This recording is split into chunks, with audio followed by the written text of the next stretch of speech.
Welcome to the deep dive. We all hear about evidence-based medicine, right? It's like fundamental. Absolutely. It's the bedrock. But here's a thought. What about evidence-based implementation? How we actually use that medical knowledge? hmm It might actually surprise you that the methods we use for that part, well, they often aren't very evidence-based themselves. It's a crucial point, and that's what we're digging into today. Knowledge translation, or KT interventions. Basically, how we bridge that gap between a new discovery and, real-world patient care. Making sure what works in theory actually gets done in practice. Exactly. And the big challenge, it seems, is this.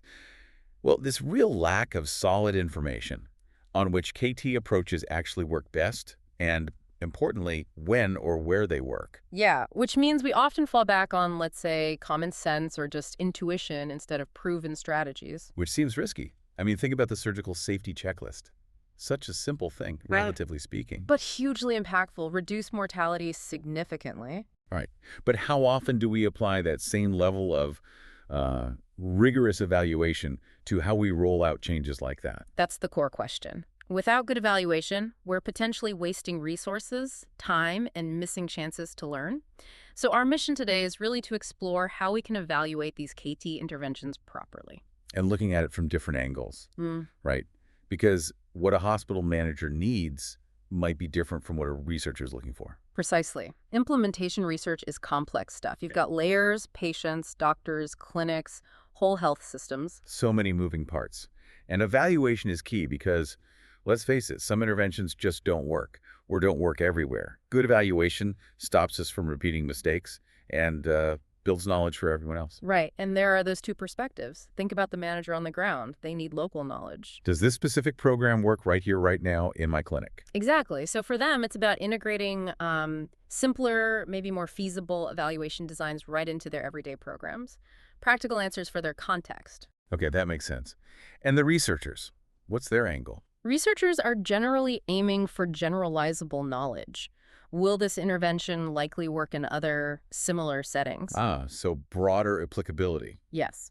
And that usually demands, well, more rigorous study designs and really rich, detailed descriptions of the context, the why behind the results. So you need both perspectives, really, the local and the general. Absolutely. When you combine them, you get a much stronger, richer knowledge base overall. Okay, so let's talk about figuring out if an intervention actually caused a change. Yeah. Internal validity, right? Yeah. Getting that cause and effect clear. Yeah, that's fundamental. Did the intervention itself make the difference? And the gold standard for that is often the randomized controlled trial, the RCT. Right, the RCT. Yeah. How does that work in this context?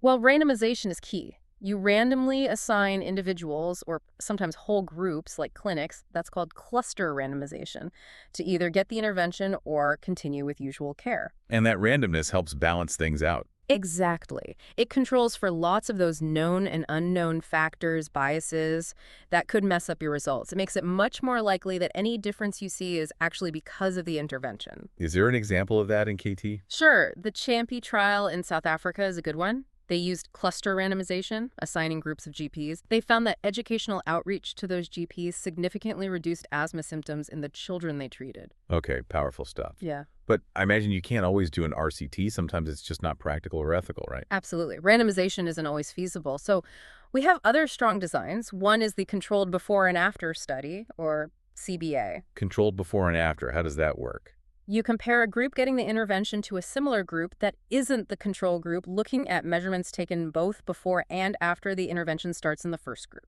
So you have a comparison point. Right, like those firm trials in primary care. They grouped practices into firms, so one firm could act as a control for another when testing diabetes care improvements. Interesting. What else is there besides CBA? Another really useful one, especially for big system-wide changes where maybe you don't have a separate control group, is the interrupted time series, or ITM. Interrupted time series. Yeah, you take lots of measurements over time, say monthly prescription rates before the intervention starts, and then keep measuring afterwards. And you look for a break in the pattern. Exactly. You see if there's a clear change in the level or the trend right after the intervention, something beyond just the normal ups and downs, like how researchers tracked diuretic prescriptions after all the media buzz around the ALLHAT trial results came out. Got it. So those help establish if it worked in a specific place. But then there's the question, will it work elsewhere? applicability. Right. And this brings in the idea of pragmatic versus explanatory trials. Pragmatic versus explanatory, what's the difference? Well, explanatory trials are often about efficacy under ideal conditions, very controlled, select patients maybe, Huh? highly focused. Testing if it can work in theory. Sort of, yeah. Whereas pragmatic trials are designed from the start to test effectiveness in the real world. They use broader eligibility criteria, try to reflect routine practice. The goal is maximizing relevance for actual decision making. So much more focus on that will it work elsewhere question. Definitely. How does it perform in the messy reality of everyday healthcare? Okay. But even with a great pragmatic trial, the numbers, the quantitative data, they only tell part of the story, right? They tell us if it worked. But not necessarily why it worked or perhaps why it didn't work as expected. Ah, yes. The why. And that's absolutely critical. This is where qualitative research comes in. You need to integrate methods like participant observation, interviews, focus groups. Talking to people, watching what happens. Exactly. Run these alongside the quantitative evaluation. They give you such valuable insights into how the intervention was actually received, what the barriers were, the facilitators, how people experienced it. So you get the context, the human element. Precisely. It helps you understand the successes and failures much more deeply. It creates a much more, rounded picture than just looking at the outcome numbers alone. So pulling it all together, it sounds like advancing knowledge translation isn't about just one thing. It's this combination.